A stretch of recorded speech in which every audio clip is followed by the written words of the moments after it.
I would like to start with the challenges that you face as a leader in a global firm.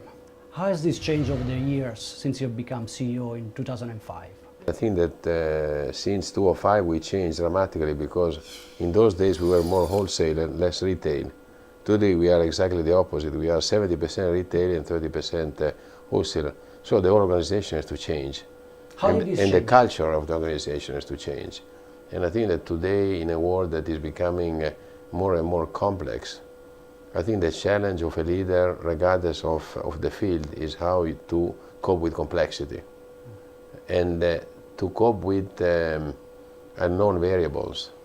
I can make you an example. In the past 6 months there has been 8 major devaluations. How do you price your goods? How do you confront, the reaction of a market, to a situation like this? I think more and more, as we go ahead, there are unknown variables that you have to cope with them quickly to avoid the worst.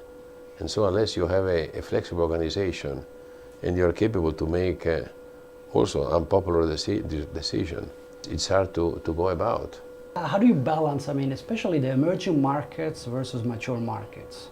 So there could be differences, particularly in your industry, of taste. Yeah. They are also evolving fast. Yeah. So how do you, is this basically decided a lot at the local level? How much do you centralize the decision making? Yeah. How much do you let the regions It's a decide? good question.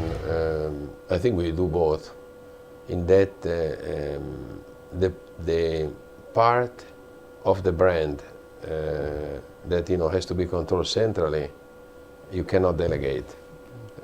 I think branding, the brand positioning, what I call the soft part of the brand, has to be really controlled at headquarters. And certain rules have to be applied, and all the market have to follow that.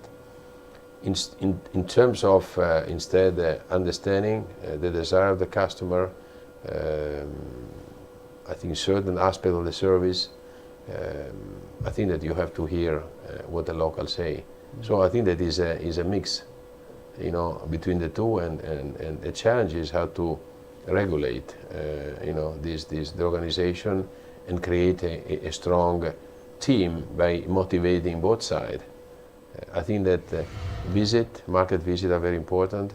I think that both ways, for central people to visit the local market and head of regions to come and meet the people of the functions, the people of the product. So I think that is very much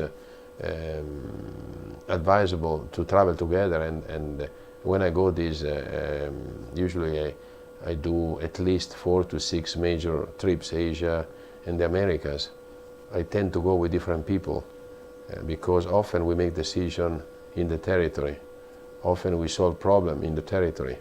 And it's only by getting inspired or living through the challenges of the problem that you really can create a strong teamwork. That's a big investment of your time. As a leader, it's there is a very very much high so. touch. It's so very much personal. The one that don't do it, I think they miss some opportunities. Or in particular, I'm talking about our field. We are at the luxury consumer market, which is a special market, impulse buying. I think it goes very much with the cycle. Short cycle.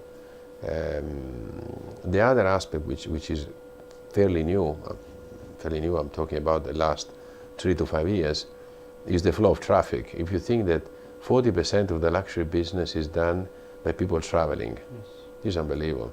So unless your brand is positioned in a consistent way, unless you offer a superior service, unless you control your brand immaculately, regardless whether you are direct, you are franchising, or wholesale, you are into trouble, because the customer watches you and can judge the similarities on spot. So I think that this vision of controlling the soft part of the brand, central, is key.